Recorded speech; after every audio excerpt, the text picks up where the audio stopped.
The monarch of motion, the sultan of speed, the wizard of whiz, oh yes indeed. Go from here to China in a no time flat. Beat the speed of light and you can't beat that. The flash, meet the mighty Flash. The flash, in a fight he'll smash, crash, smash a whole gang of crooks or schlooks. Hey, he'll just clobber any kind of bad guy, thief or robber, the world's fastest human. Yeah, man, the Flash, the unbeatable Flash, the undefeatable Flash.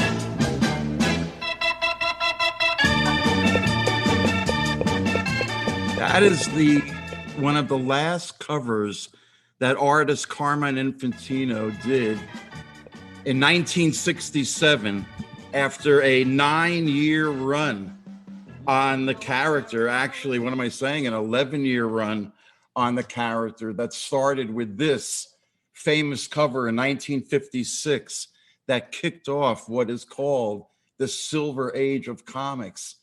And the Flash is the character, and Carmine Infantino was the artist that kicked off the Silver Age. The Flash has become a modern superhero icon. The television series, it's in his, I think, 7th season now. And it's the second TV series because there was one back in 1989. The Flash has become an icon, the lightning bolt symbol itself. That's the artist who also recreated Batman for the modern era, who at the height of his artistic prowess with these two covers in the summer of love, if you were a comic book fan, this was our summer of love. And that is the work we'll be discussing tonight of the legendary Carmine Infantino, the Silver Age of Carmine Infantino. Here's an autobiographical sketch of so many of the characters that he drew over his multi-decade career with DC Comics. Infantino is one of many 12 of the great Silver Age comic artists that I feature, and I'm going to feature in this series of webinars monthly in 2021, based on my book, The Silver Age, of which this image is the wraparound cover illustration printed underneath the dust jacket of my book, The Silver Age of Comic Book Art. Here's the contents page of the artist whom I believe, in the same way we look back on the Renaissance masters of 500 years ago, like Da Vinci and Michelangelo and Raphael, so too 500 years from now, will future generations, I believe, look back on these, the great artists of the Silver Age, as masters of the human figure, among other traits. Each artist kicks off with a double-page spread introduction in which I take their keynote character and feature it almost as a self-portrait. And what are the odds that the guy whose name, Carmine, means red would end up being so identified with the classic red-suited comic book character, one of, again, many that Carmine Infantino illustrated during his legendary career at DC Comics, which starts off not with the origin of the Flash in 1940.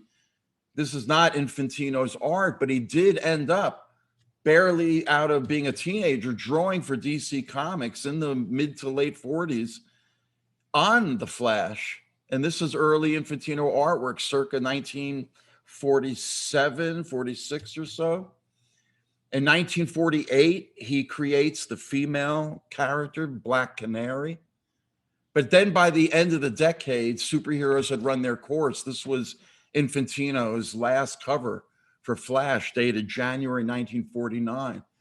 Because by the end of the 40s and into the 50s, the superhero had died out after World War II, and other genres took its place for many years in the 1950s, beginning, of course, with science fiction. And Infantino was right there with DC's debut titles, Mystery in Space. Keep that title in mind. It'll figure in later. Strange Adventures, and the character Captain Comet. Keep him in mind because he'll factor in later in Infantino's career. Other genres like mystery with the character the Phantom Stranger, and notice what will become a classic trope of Infantino's, the split cover down the middle of the two dimensions. And then the genre of action and adventure, which, as you can see here, worldwide adventure, mystery and intrigue. So speaking of worlds, what were the other worlds of the competition doing in the 1950s? Well, over at Atlas, which would become Marvel Comics, used to be known as Timely Comics, they tried to bring back Captain America, who hadn't been published since 1949, by making him a commie smasher. In 1955, they tried to resuscitate their Submariner character. As you can see, he's fighting commies and crooks. Other lesser-known companies have the Red Menace meeting America's newest hero, the Avenger, also clad in red in a very Flash-like suit, you got to admit, especially the face mask. And then there was actually a character known as Captain Flash. And he's got, kind of mostly red suit. Well, maybe all of this caught the attention of the big cheese DC Comics, because sometime in 55 or early 56, somebody up there, nobody knows who, came up with the idea of, why don't we bring back our 1940s mothballed superhero, the Flash? But let's not bring him back looking exactly the same, like Marvel failed with Captain America and Submariner. They looked exactly the same. Let's make him look different, but have the same powers. In the same way we talk about the word reboots now in pop culture. Well, the appearance of the Flash in 1956 would signal the first American pop culture reboot in history. And Infantino was the artist who came up with this character design for the Flash. The origin, written by DC mainstay writer Robert Kanigher, would utilize electricity via lightning bolt to mix with chemicals and somehow give police scientist Barry Allen super speed with which he could break the sound barriers. And there it is in the summer of 1956, what we would look back as the first successful superhero that was new for a new age. Now, where did Infantino come up with this costume design? Well, Flash, you think of Flash Gordon, the comic strip. Well, in 1940, the same year the Flash character comes out from DC Comics, Alex Raymond has Flash Gordon going to a costume party on the planet Mongo, and look at the outfit that Raymond gives him. So maybe subconsciously, 16 years later, Infantino comes up with this design. Now, in 1956, another Flash appeared in American pop culture. That would be Elvis Presley.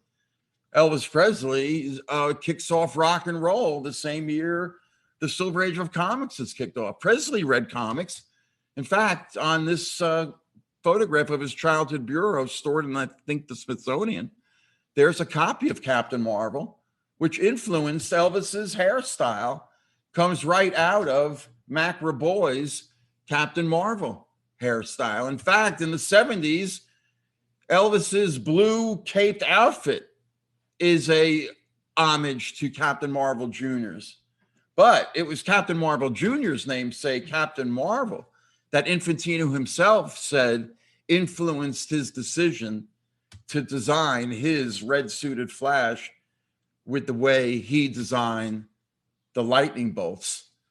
In the 1963 Flash 80-page annual that reprinted his earliest adventures, starting from 1956, there was this incredible double-page spread feature by Infantino himself, How I Draw the Flash. Now, you got to remember, kids, back in the day, there weren't courses being taught for comics. Comics were looked down upon by the academic establishment. So for us young artists who saw this stuff firsthand, I'm sure I can speak for an entire generation when I say that this feature blew our young minds to see our favorite DC Comics artist in sketch form show us how he drew one of our favorite Silver Age heroes. And this whole strobe effect, multiple image thing that this trope that Infantino developed is unique only to Infantino. He initiated this idea in mainstream superhero comic book art. In my book, I combine Infantino's quotes with his iconic Flash artwork. And you can see by reading this text that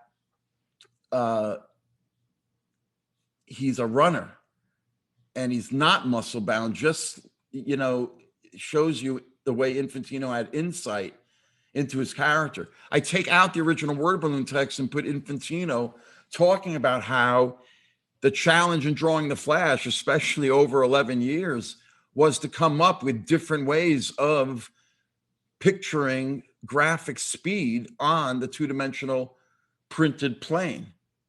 And I love what he had to say when I showed him this panel.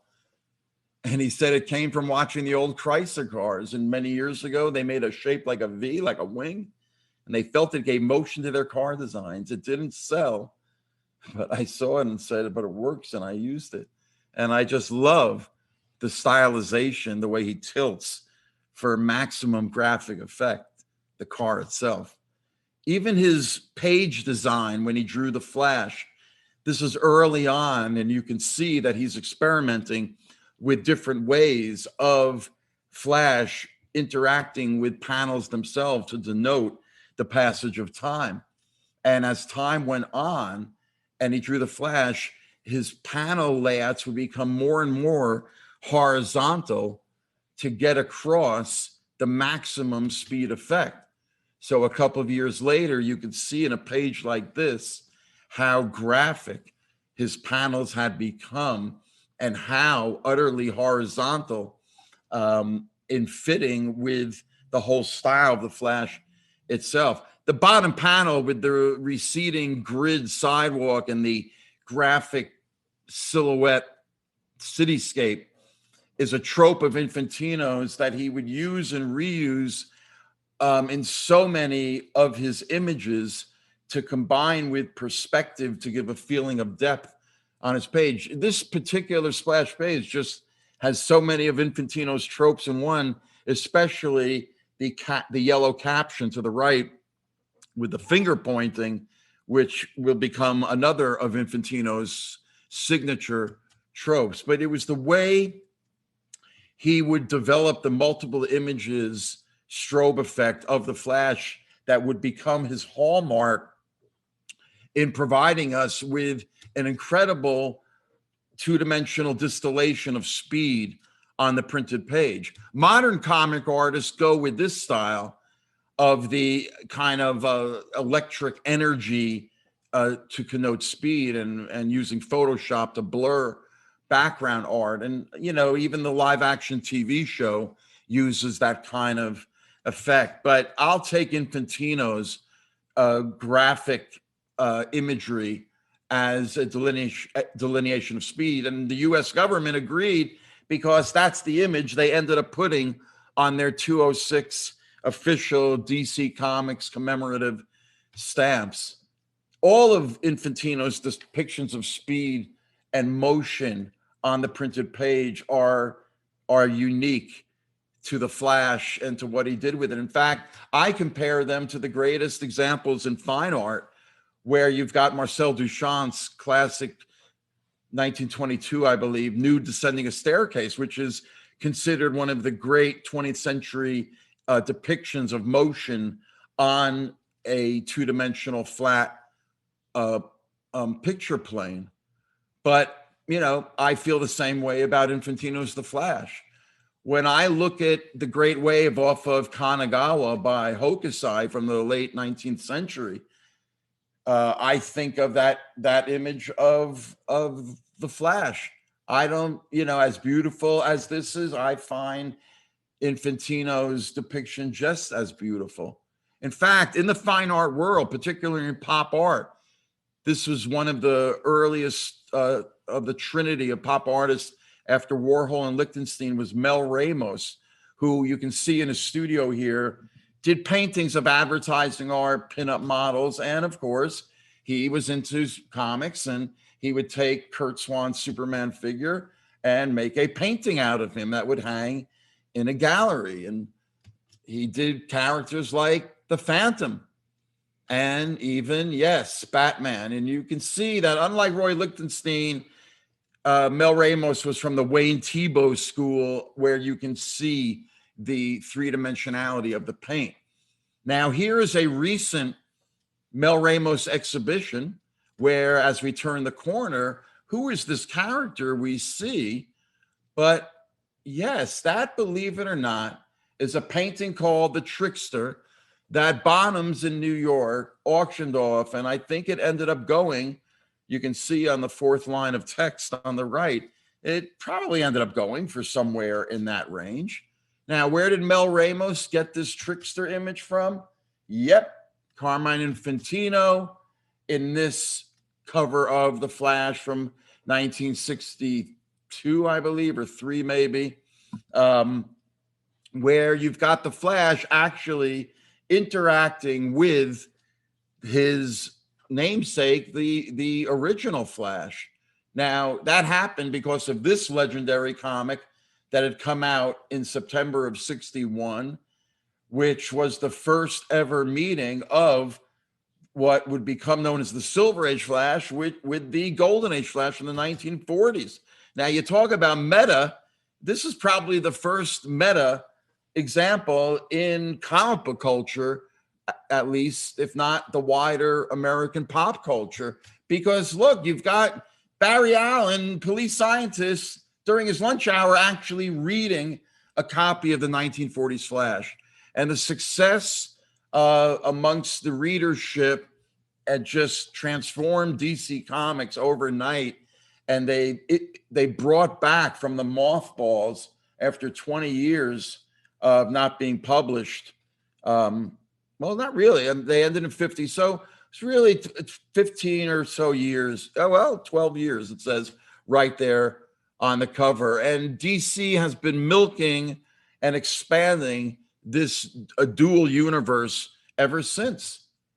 And it all comes back to Infantino's classic cover, which made it into other languages and has become such an icon itself that DC Comics artists have been recycling it years ago. And most recently, that's sorry, let me go back to that.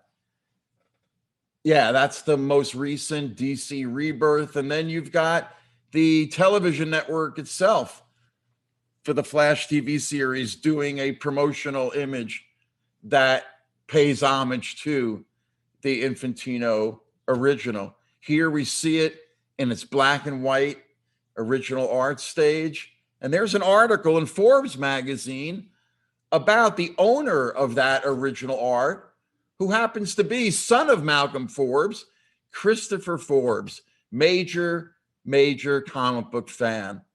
And he was, a kid reading these Flash annuals, which would have, features by Carmine Infantino like this of Flash's Rogues Gallery that Infantino created, that all have really unique, flamboyant costumes that only Infantino's design sense would come up with.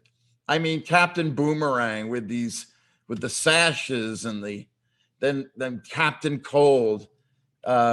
Just each one is an icon. Of course, you've got the Captain Cold yin yang of Heat Wave.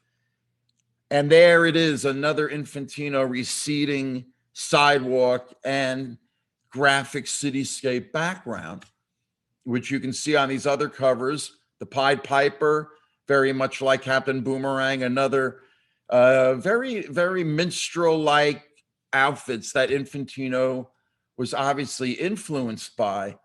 I love the graphic nature of this cover, the hard diagonal of the rain. And there's another Infantino city and receding background. But yeah, the Weather Wizard, another great costume. And there's the Mirror Master and yet another Infantino cityscape background. But perhaps it's the split covers that contrast the present Infantino city skyline with his also utterly unique futuristic city skylines. And another interesting villainous character, the Reverse Flash, purely on a graphic sense that he would be the opposite colors of the Flash. And the late, great Darwin Cook on the right, passed away a few years ago, paid homage to that classic Infantino Flash cover when he did his own great take on it. There's another split cover 2 years later or so, and another cover appearance with another take on a symmetrical cover design with all the Infantino tropes. There's Dr. Alchemy, also a great Infantino, bizarre, unique design of the character. And we all loved it in 1965 when all of the characters that Infantino created would appear in the same issue, with the Flash having to fight them all. And that's where, of course, this interior panel, full page image comes from. It was these also surreal transformations that DC's writers like John Broome and Gardner Fox would put the Flash through, but that Infantino would bring to life. This cover is a double header because it's also got another very magician-like, of course, design for Abracadabra, another of Flash's rogues gallery of villains. The empty suit, the wrinkled empty suit that Infantino must have loved to draw, because so many classic covers display it, and you gotta love it, right? And maybe of all of the wrinkled cover empty suit costumes, cover designs, this has to be my favorite. And not just because it's yet another poster-like cover, but the story itself, written by Flash Silver Age creator Robert Kanigher. He didn't often write superhero stories, but when he did, they were unique. They were different. And this one has Flash actually talking to his costume. And read the caption. Who is to deny that just as guns almost speak to the men with whom they face death time and time again, which is an allusion to Robert Kanigher's signature series, Sergeant Rock, the World War II war series that he would do with the great Joe Kubert. But this sequence, if you were a kid reading this, I mean, this definitely flipped us all out. And Infantino brought it to life in such a surreal, eerie way. But as the story goes along, the cover image gets reiterated. He hangs the suit up on a tree and walks away. But then, yes, he gets a speck of dust in his eye, and that's a tear. And do you believe it? Yes, a tear comes from the empty costume, which actually physically reaches out to him, although Kanigher covers his tracks. Read the caption. But the retired super speedster now finds himself imagining. And I mean, read the dialogue. The uniform can't talk, can it? I mean, this is absolutely one of the most surreal moments in comic book superhero history. And you got to just love the fact that Kanigher had the cojones to write this, and Infantino just pulled it off beautifully. And it's one of my most favorite of all of the Flash stories that Infantino drew over 11 years. Here's another empty suit image that Infantino would become associated. In 1963, while he's drawing the Flash, he's asked to draw 6 issues of this series that mix science fiction with sports stories. Here's a beautifully hand-lettered house ad by the great Ira Schnapp, who designed all the DC logos for 30 years, from the late 30s to the late 60s, including the DC Bullet and the Comics Code seal. But notice in the first paragraph of text there, it says, thanks to a new technique in comic book illustration, you can flip the pages of this magazine and see a baseball game, a football game played before your very eyes. Well, what they meant was that Infantino would design his panels with a yellow boxed caption that would have a silhouette of the image that he would then show you in the panel. He would use it for continuity. So here, an athlete is pitching a grenade like, like an athlete would. And this was a type of strange sports stories. But that shows you what Infantino was trying to do graphically. Sometimes the captions would just have his trademark hands pointing and discussing the text. Look at this incredible sequence where what's going on there in between his beautiful gestured hand silhouettes is virtual reality, a couple of decades ahead of its time, being drawn out here by Infantino as the character is experiencing virtual reality. I just put together a couple of my favorite of these beautifully drawn graphic silhouettes that Infantino was just a master of. Look at this black and white panel from a comic strip that Infantino tried to sell called Homewood, and the incredible feeling of depth you get and height from Infantino's juxtaposition of the graphic silhouette of the tree with the line art of the town down below. This beautiful panel from the many Westerns that he drew during the 1950s that he inked himself. And we're going to talk about Infantino's inking versus other inkers who inked over his pencils. But once again, the feeling of depth and perspective you get between the graphic silhouette in the foreground and the simple line art in the background. This would become a perspective trope of Infantino's, to put all the objects in the scene on the same baseline, but draw them smaller to give you a feeling of distance in his work. And by the way, these images were from a series he did called Space Museum that he inked himself. And some of us, many of us, I don't know how many, who love Infantino love when he inked himself, and his spotting of blacks and his gestural. Look at that man's coat and his pants and the way they wrinkle. But look at the juxtaposition of the wrinkled pants with the science fiction, very designy architecture in the background. And it was this juxtaposition between modern 20th century and the future that Infantino excelled at. That's where I took this panel from in my presentation.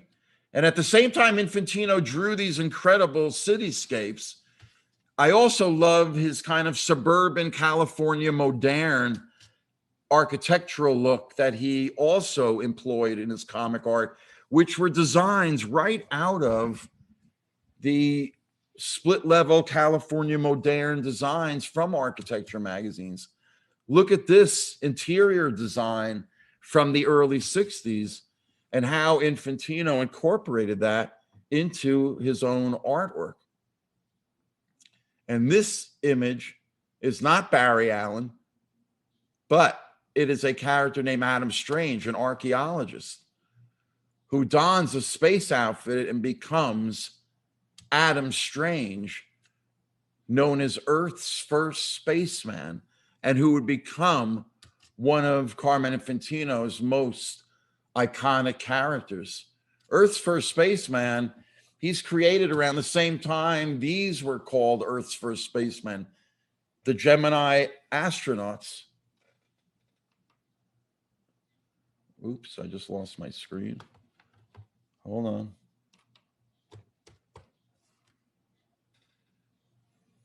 There we go. But as Earth's first spaceman, he also flew missions in a way for the American government, as all the DC Comics Silver Age heroes were. They were just as much instruments of the government by proxy. But he would be zapped by what was called a zeta beam when he was on Earth, and that would transport him to the planet Ron, R-A-N-N, Ron. And this would give Infantino a chance to illustrate these beautiful Ronian landscapes with the lithe, graceful, almost feminine figure of Adam Strange. Once again, like the Flash, not a muscle-bound superhero. In fact, when I interviewed Infantino about this being my favorite Adam Strange image and asked him about the almost feminine quality of his figure, he agreed with me because he said he was very influenced by the Italian great Modigliani, who painted these very elongated, extended feminine figures. And you can see in Infantino's Adam Strange this same type of lithe, graceful, athletic, ballet-like panels that he would choreograph. Again, all with Adam Strange not facing us, but these beautiful examples of the human figure, once again, muscular but not muscle-bound, as graceful. I mean, the arc of these Infantino Adam Strange figures, the torque of the body, and how a flying figure with a jetpack on its back would actually navigate on the printed plane. Infantino, the stylist. And by the way, that's comic book Ben-Day dot hand coloring back in the day. That's not your computer coloring. And that's how beautiful some comic art was back then. But at the same time, there would be panels like this that Infantino himself said were influenced by a Chinese painter named Chen Qi, who would do these large landscapes and put a tiny figure like this one of a horse. And that's where Infantino got that Adam Strange panel from.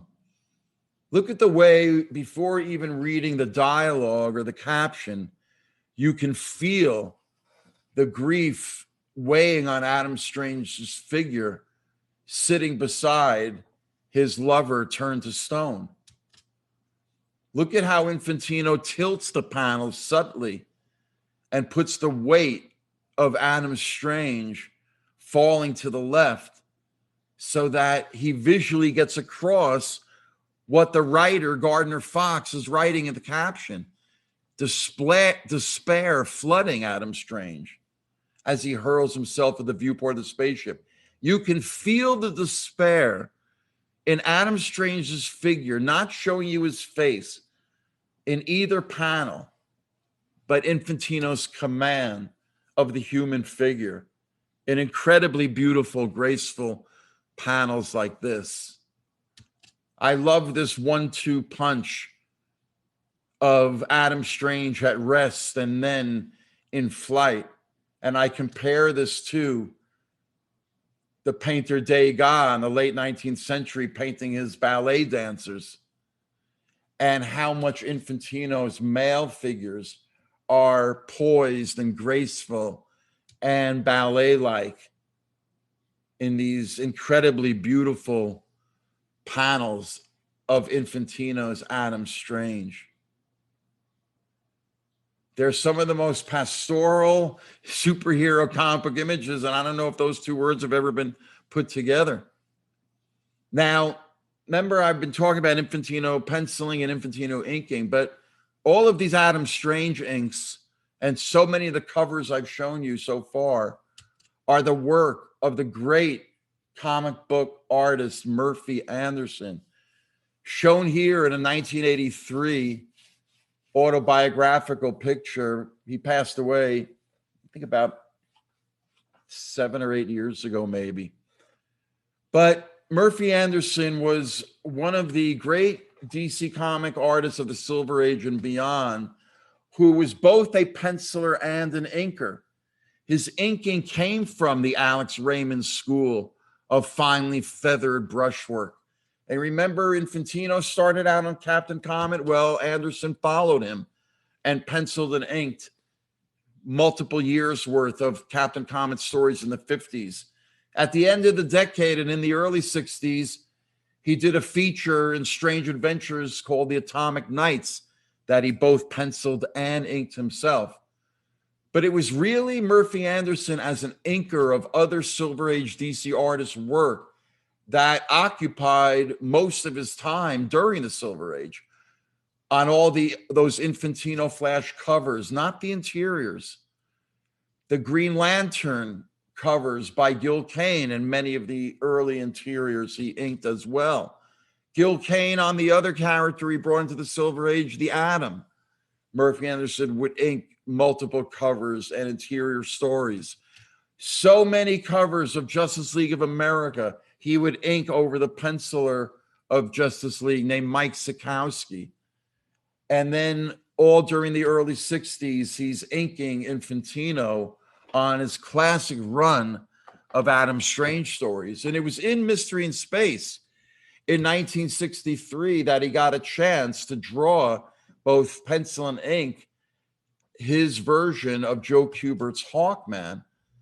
That was successful enough that in the summer of 64, he's given the Hawkman solo series to both pencil and ink, and it's some of Murphy Anderson's greatest Silver Age work.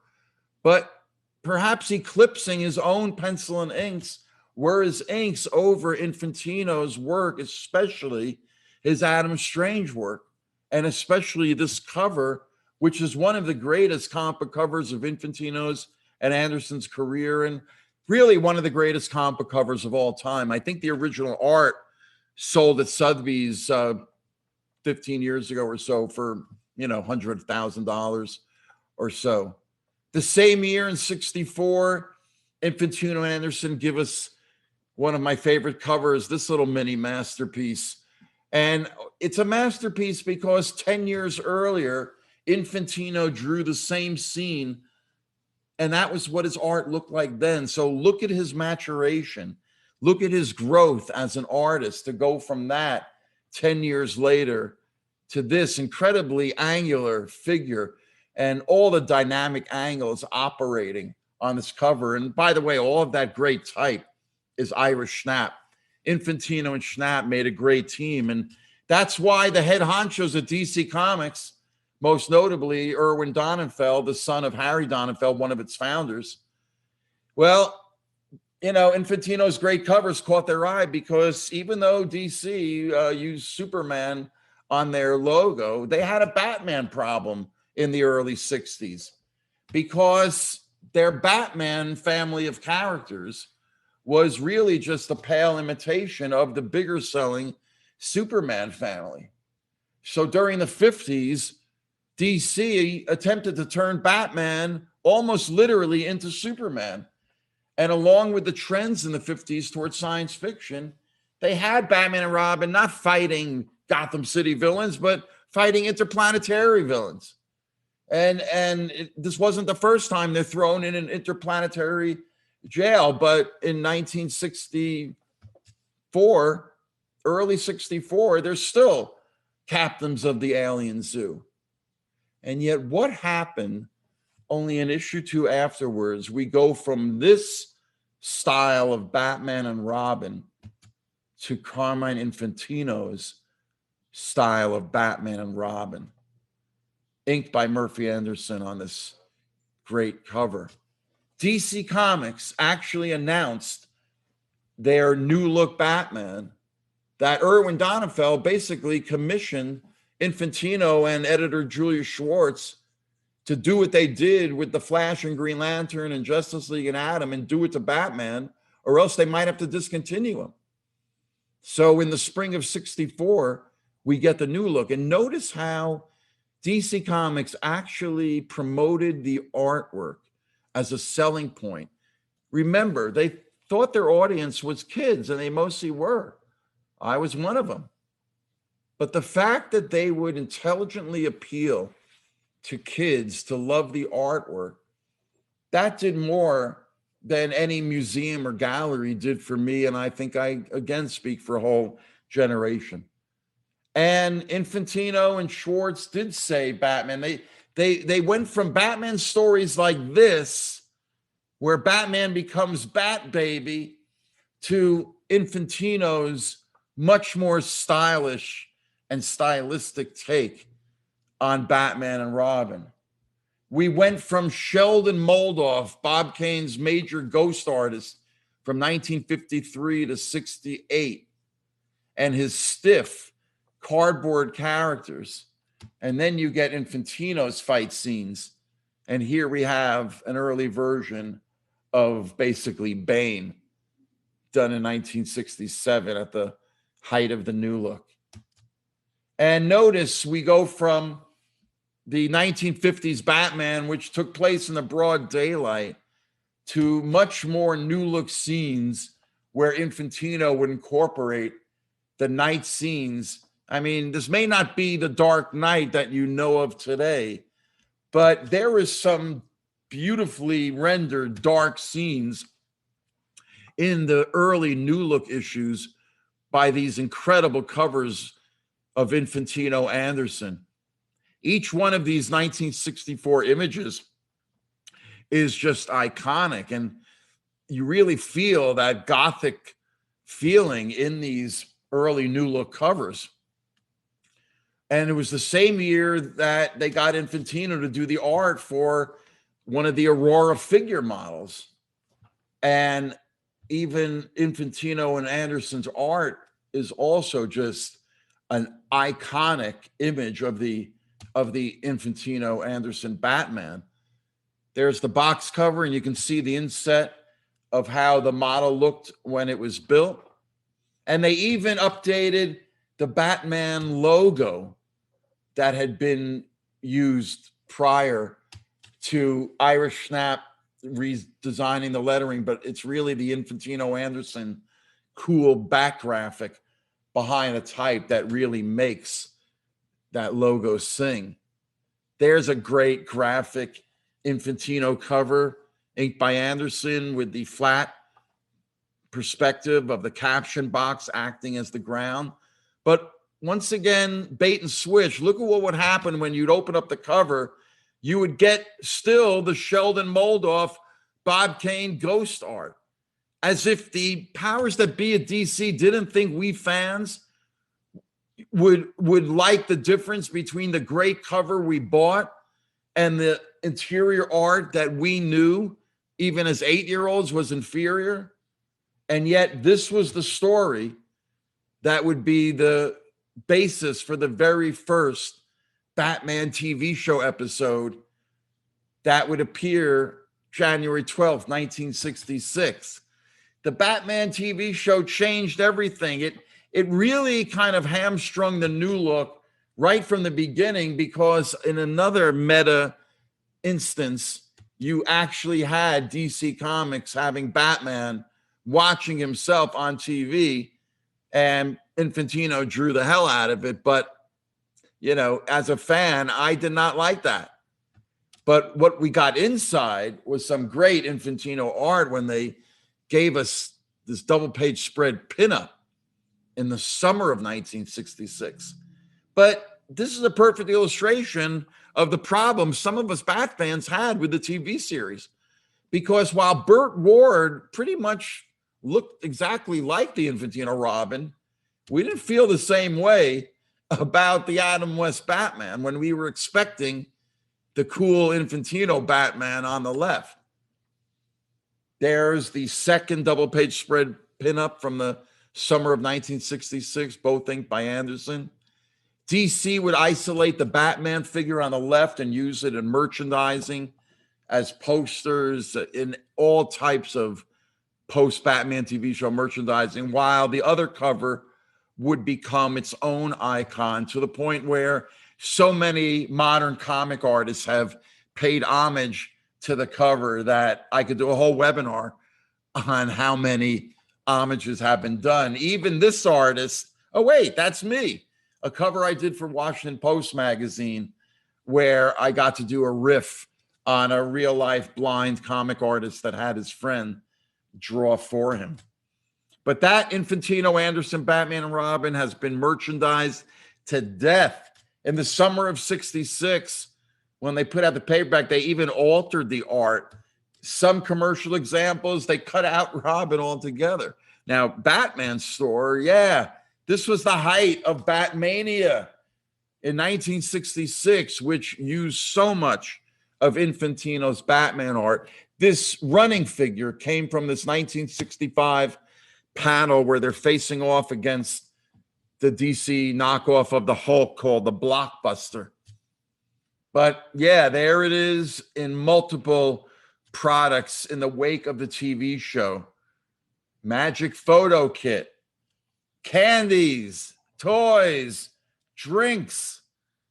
There would be the characters on separate drinking cups, on a beach towel where they kind of flop the Batman figure. Here's another great piece of 1966 Batman merchandising art by the team of Infantino Anderson, and how it was used on so many 1966 Batman TV show merchandising. This is a clothing tag, wristwatch, and this version, this colored version with the red background, was how DC chose to market these beautiful Infantino Anderson pinups, all 6 pinups, roughly 10 by 15 inches, for only $1. Even in 1966, that was a bargain. But it gave Infantino and Anderson the chance to do these iconic poster-like images. We wish they had been 24 inches by 36 image. I especially love the Batmobile that Infantino designed for the new look, more like a sports car. A far cry from the 1950s Bulgemobile of the great Dick Sprang, but we got to love it. But Infantino's Batmobile was just as wild and just as surreal in this one of, again, another of Infantino's very surreal covers.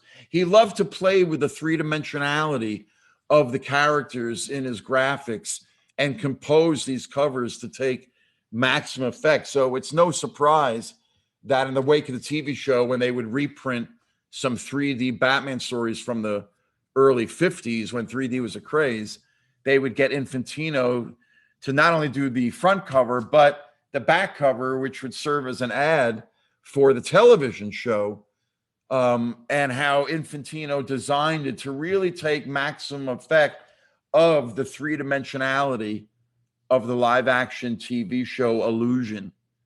And here's a picture of producer William Dozier with his stars, Adam West and Burt Ward. And it was right after the initial success in 66 of the TV series that Dozier felt there was a little too much testosterone in the show between the two of them and Alfred, and only Aunt Harriet, offsetting all of that, male presence in the show. So he actually petitioned DC Comics, Julius Schwartz, and of course, Carmine Infantino to come up with some new female characters that they could use on the series. So, of course, Infantino would be the man to do it. And once again, these features that DC Comics would run in that era were just godsends to an entire generation of young artists. Well, the first of these female characters to appear in the summer of '66 would be the villainous Poison Ivy, that Infantino would base totally on the great Anne Margaret. And for whatever reason, Poison Ivy and Anne Margaret never made it to the TV show. And once again, we get another disappointing bait and switch when you'd open up that great cover and get the Sheldon Moldoff flatter cardboard-like figures instead of Infantino's. But the other character Infantino would do for the TV series that they would use in the comics would be, of course, Batgirl. And there's her original costume as penciled by Infantino and inked by the DC inker Sid Green. Here's the beautifully lettered Irish Snap half-page house ad that would feature selling November 29th of 1966, but dated January 67, would be Batgirl. And you can see the way Murphy Anderson inked her costume, that it would be like a solid black leotard. Well, there's Yvonne Craig, the ingenue actress they would get to play Batgirl in the September 67 third season of the show. Judge for yourself. I never liked the purple costume design. I wish they had gone with Infantino's original black, kind of midnight black leotard suit.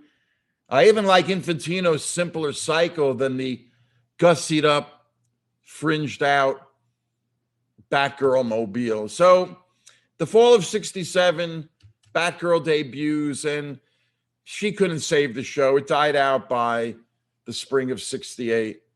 But during this time, Infantino kept churning out incredible psychedelic covers like this at the height of psychedelia in American pop culture, 1967. Look at these covers. Look at the prominence of Irish Snap's type. But notice how Infantino, very diagrammatic with his art, very graphic. And the peak of this kind of graphic design of Carmine Infantino is this jigsaw cover in which, through the magic of Photoshop, I get to actually assemble the jigsaw puzzle that Infantino intended with this incredibly beautiful, incredibly drawn graphic comic book cover that appeared in the summer of 67, the last summer that Infantino would draw full time. Here's an example of Infantino's graphic nature. The circle design, the captions with his trademark signature hand gestures. But at the same time, he could take these same circular elements with a green background and give us this very Gotham-like cover. Very Gothic. I mean, not Gotham, but Gothic. So Infantino could travel the spectrum from very meta and very pop, like Batman confronting comic books at a newsstand, and then you'd get a very Gothic Batman Last Will and Testament with, again, beautiful hand lettering by Irish Snap. And then back to pop with this cover in which they give us that beautiful photograph-like black and white image of Batman and a great Infantino Anderson close-up of Robin. When you opened up this particular 1965 issue, that's one of the great Infantino splash pages of Batman, because it's just got every single Infantino artistic trope, all the different angles that are operating in this one image, and the receding sidewalk and the tilted cityscape with the giant poised Batman figure in agony. It's just really an Infantino masterpiece. And, 2 years later, he would poise Batman against the cityscape in a very different manner with this incredible image. And, you know, the year that Infantino stopped drawing, man, was he at his peak with these outsized mini masterpieces like this. But perhaps my all-time favorite Infantino cover has to be the house that Joker built, appearing in Our Summer of Love of 1967, where at the same summer, we also got this Infantino masterpiece of the blockbuster destroying the Batman logo. And Infantino had a fight with Donenfeld. He said, where's the Batman logo at the top of the comic? How are we going to sell this in racks where only the top third of the cover appears? And Infantino's answer to Donenfeld was, you don't need the Batman logo on the top third. You got Batman himself. And it turns out they had like a 90% sell-through on this cover. The same summer of 67, over in The Flash, as one of his swan song covers, Infantino gives us this classic image that he absolutely says he was influenced by the great Will Eisner, who almost 20 years earlier did this image for his Spirit section that appeared in newspapers, not comic books themselves, but the way he does the Spirit logo as the buildings in this is what influenced Infantino to create his masterpiece, which in turn has been paid homage to so many times that I'm just showing you one of so many homages in my files to that cover. Again, in the summer of 67, Infantino is just turning out one cover classic after another. Images that have become icons in comic book history. In the summer of 67, when he gives us this meeting of the Golden Age and Silver Age characters, this is a trope that's been repeated by countless modern comic artists, as has this summer of 67 Superman cover with the wish fulfillment of Superman and the Flash having a race. And once again, that cover's become such an icon that a year or two ago, the Supergirl TV show did another of their photo homages. Another summer 67 Infantino classic that I love is the contrast between the giant Spectre figure and this ghostly, wraith-like Flash figure. And, you know, the same year, or I think maybe a year earlier, in this story, with an incredible heart-stopping cover, very graphic with that type. But inside this issue, the Flash becomes a wraith-like phantom that is literally losing his life essence, and Infantino just draws this beautiful series of the Flash's ghost-like figure. And I think this was Infantino's last cover of the Flash. But his last comic character before Infantino would stop drawing full-time would be one of his most memorable, and that would be the character of Deadman. Deadman, a circus acrobat who gets shot and killed on the cover of his debut issue in Strange Adventures. They were strange, all right. Deadman was created by the DC writer Arnold Drake, who drew a sketch for Infantino of what he wanted Deadman to look like. And you can see how Infantino took the essence of the writer's sketch, but instead came up with this utterly unique, death-like costume. And it befitted the bitter, gritty, realistic dialogue that Drake wrote. If you follow what Deadman is saying in these panels and the reaction of his girlfriend, "Stop it, Boston. I can't stand it when you talk and look that way." That costume and makeup. Well, we, the readers, felt that way too. So what happens to Deadman in this first issue by Infantino? Well, yeah, he swings on his trapeze and gets shot and falls to the earth. And just check out the incredibly stylized compositions and the abstract drawing of Infantino in these beautiful panels where Dead Man realizes when he hits the ground that he's not dead, and he's driven to go towards the light. And I just love this vertical panel changing our perspective with just enough at the top to know that he's leaving the circus tent, and the stylized coloring as well.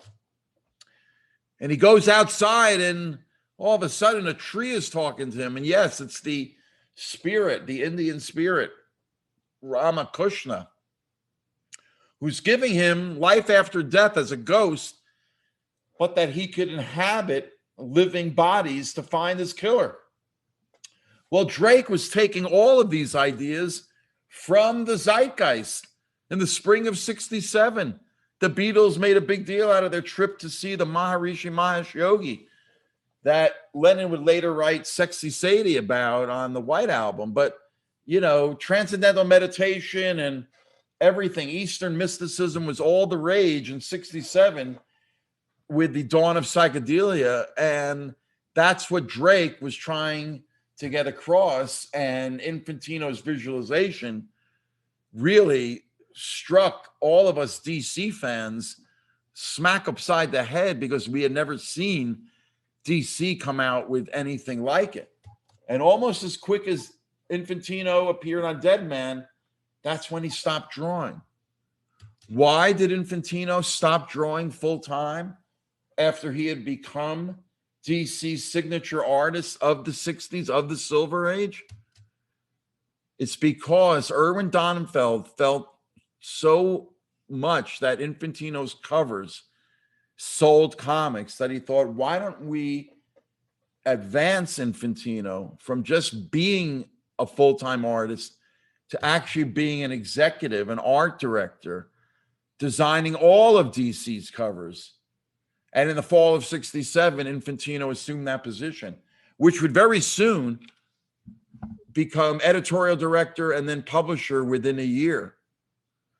And this is when Infantino 2.0 kicks in. No longer the full-time artist, but now he would reign over DC, charged with creatively having to deal with upstart Marvel Comics overtaking them in the late '60s. Well, the first thing that happened in Infantino's favor was in walked 26-year-old artist Neil Adams, who would take over the Dead Man strip that Infantino couldn't draw anymore. And with his second issue, Neil Adams gave us a comic cover that stopped us dead in its tracks. Nobody had ever drawn that many different faces looking that different from that many male and female age and gender differences. And Dead Man, under Neil Adams' drawing authorship, just became a cause celeb. And that pushed Neil to want to do Batman by getting DC to allow him to do it as a team up with Dead Man. And in the summer of '68, during Infantino's first full year reign, that's exactly what happened. In one issue, Neil Adams changed Batman overnight. The next year, in '69, he introduces the modern Green Arrow, who then saves the Green Lantern title in 1970 and becomes one of the epic runs under Infantino's tutelage. And Adams goes on to reinvent Batman for the modern era, all under Infantino's tutelage. Neil Adams would become the most impactful, important artist of that time. And he did all his great work for DC while under the editorial and publishing reign of Carmine Infantino. Well, the first thing DC did after they promoted him was they gave him the equivalent of the gold watch by giving him his own annual of his greatest stories. But Infantino, remember, was also the art director and would be still drawing things like house ads, announcing to the DC readership,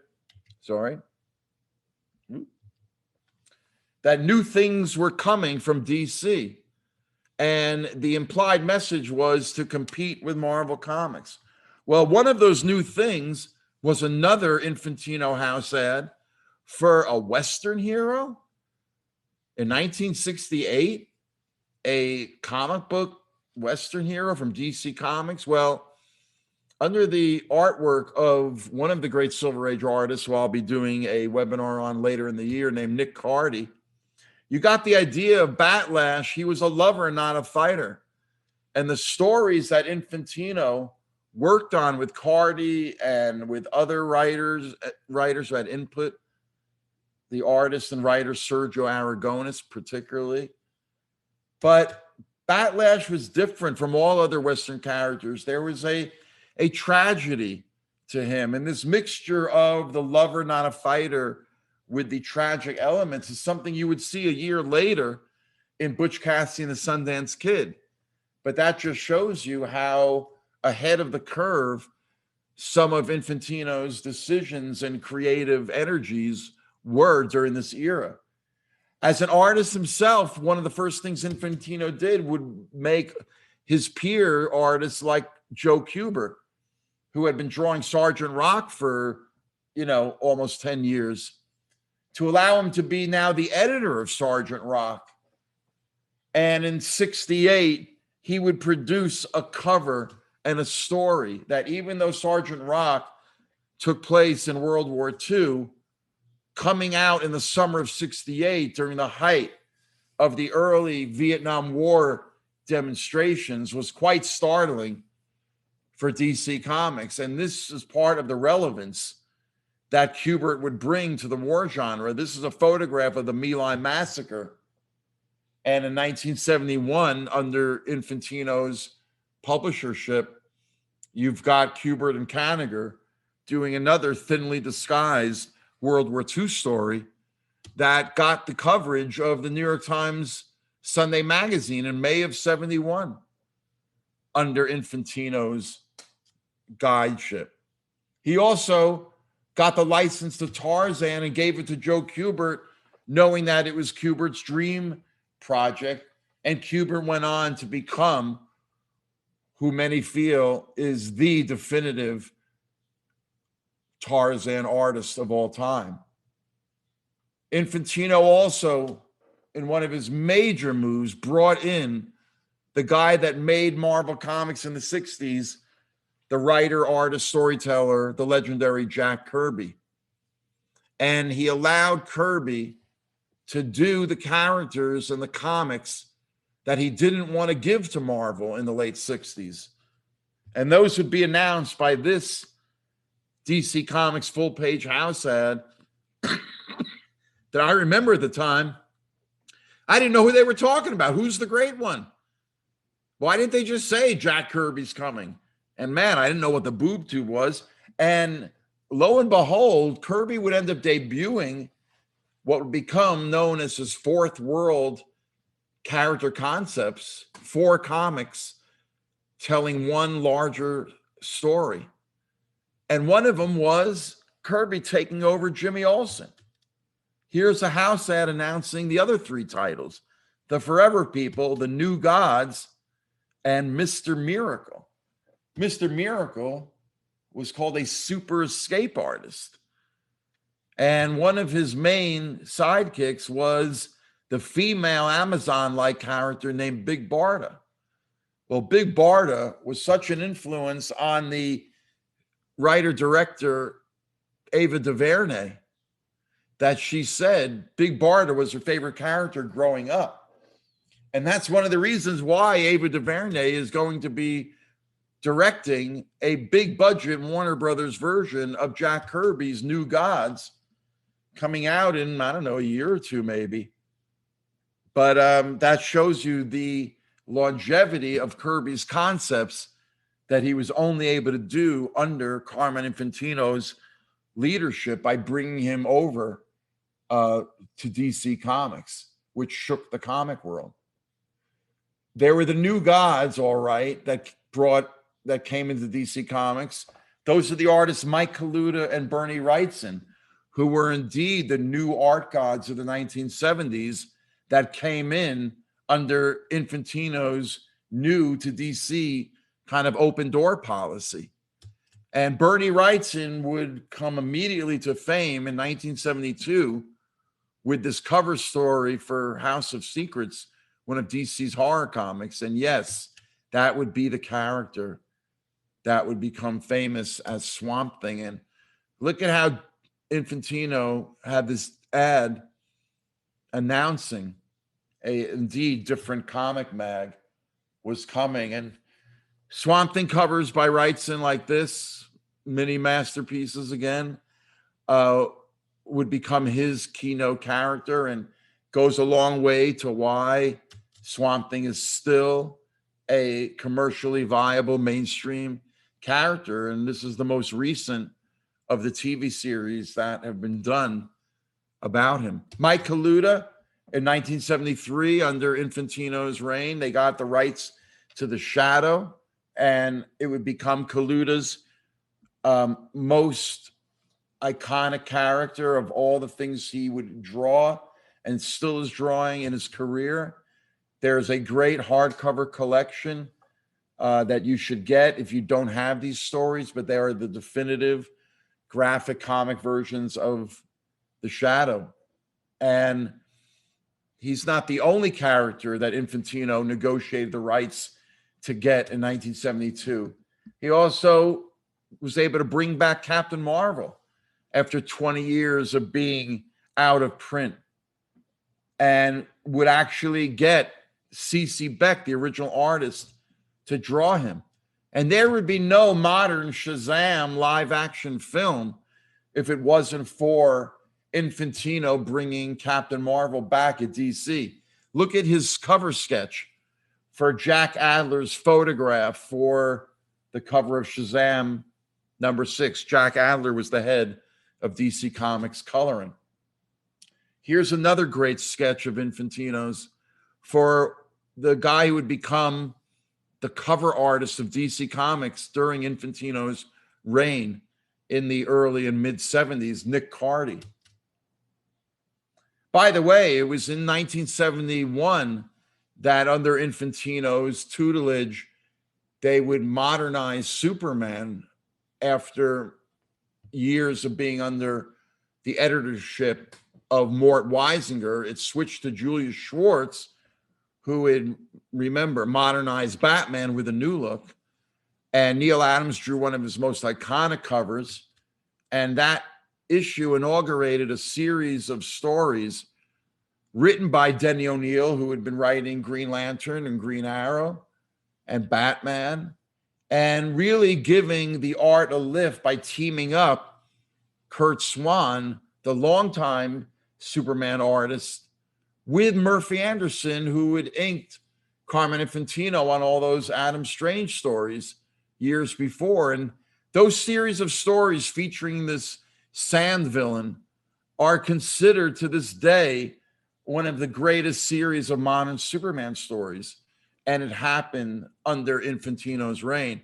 He must have felt good about that sand figure because it was one of the few covers that he would draw and his soulmate inker, Murphy Anderson, would ink during his 9-year run as the editorial director and publisher of DC Comics. It was during Infantino's run that he gave us the first DC Comics prozine, you would call it, and he penciled and inked the cover featuring him and all his characters. Infantino was a fan at heart.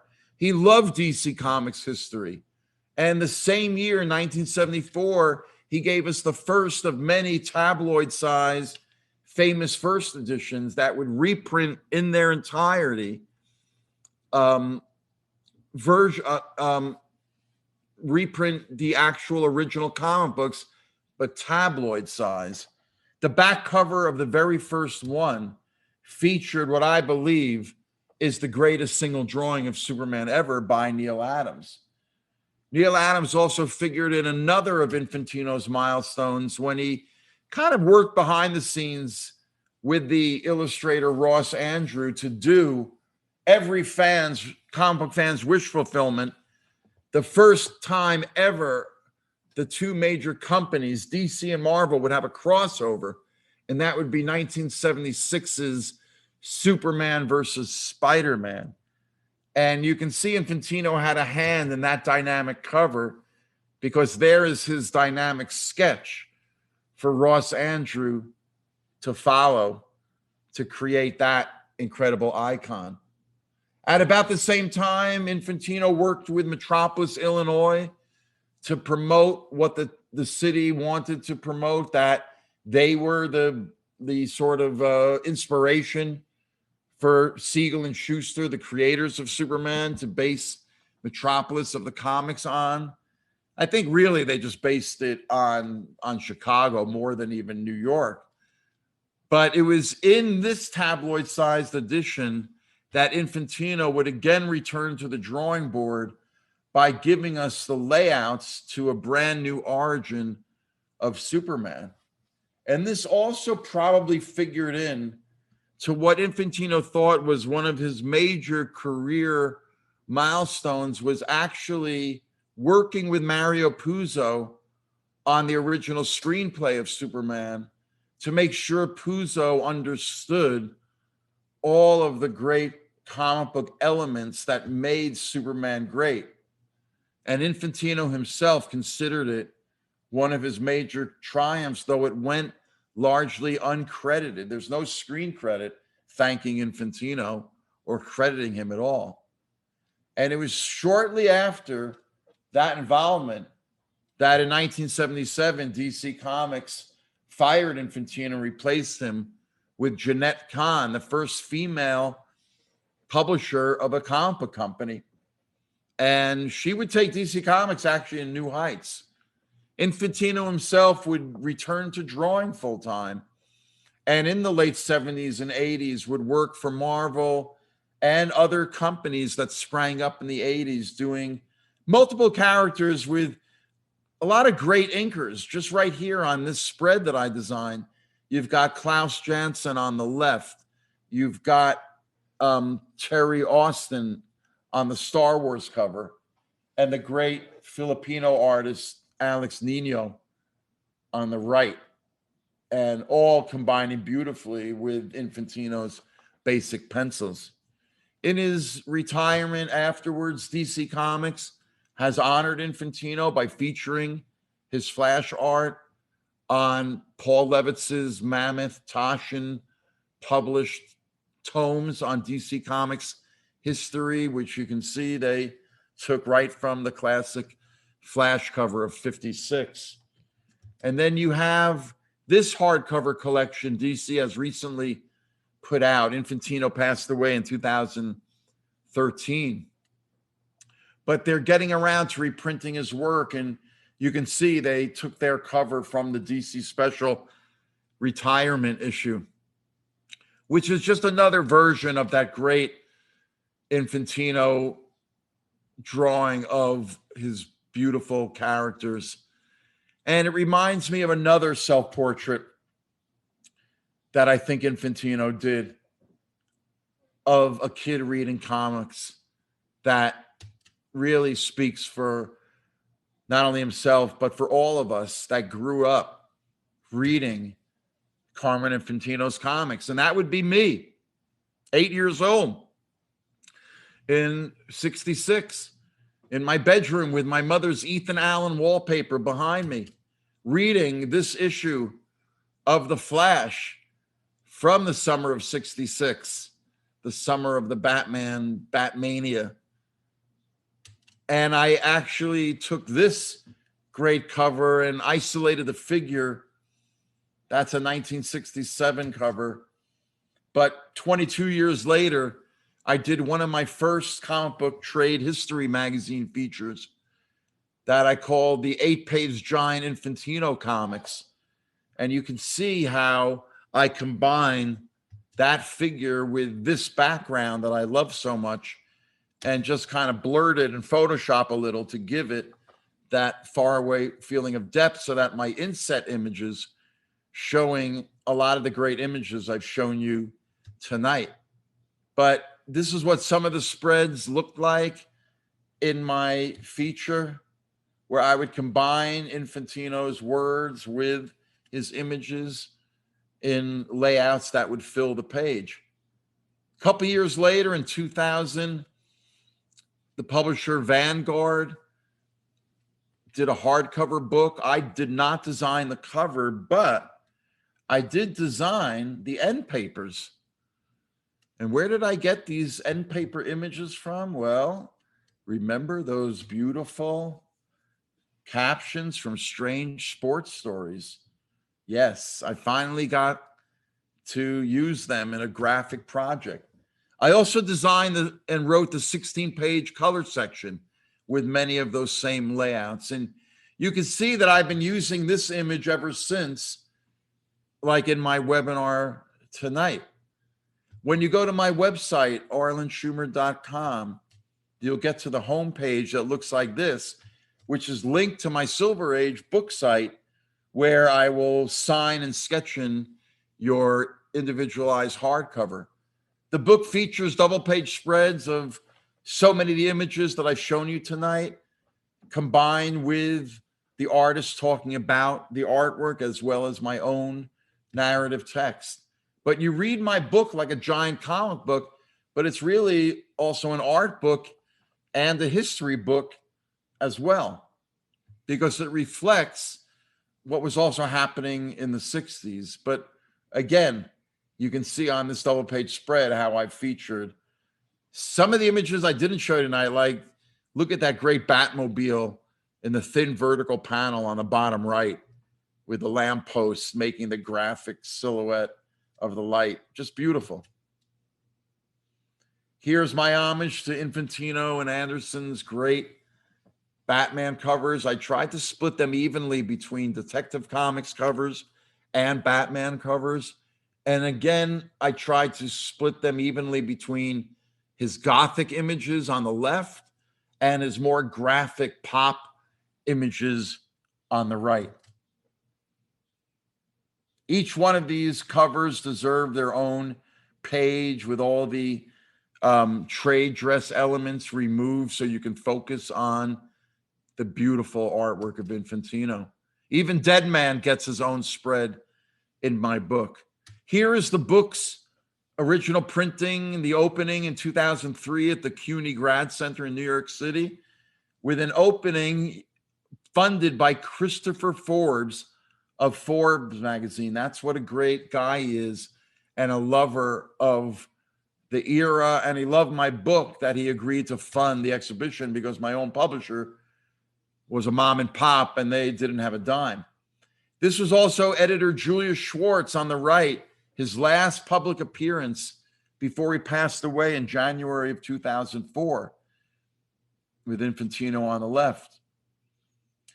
This is, I think, a 2009 New York Comic Convention at the Javits Center.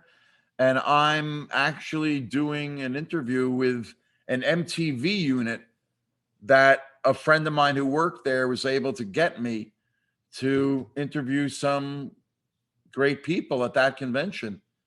And here you can see the relationship I had with Infantino. We shared a lot of laughs, and I told it like it is to him, and he told it like it was to me. And you can see how I've even based my own logo image of my comics history projects on the great DC Comics seal. There's a web page on my website with a lot of my comics history projects.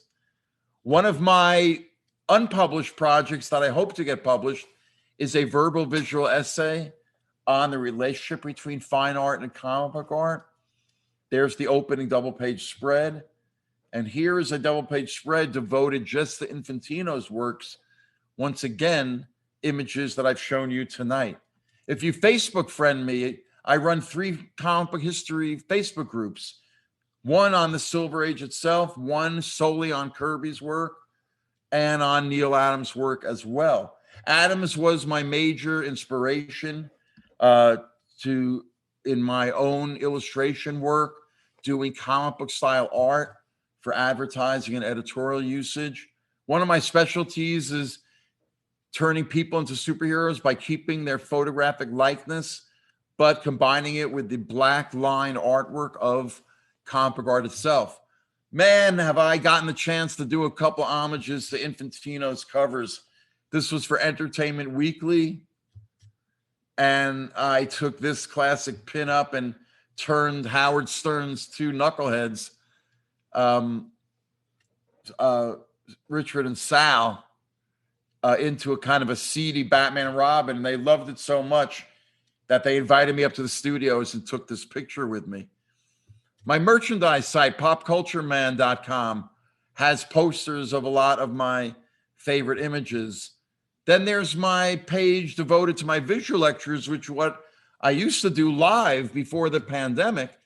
On my YouTube channel, linked to that page, you can see videos of many of them.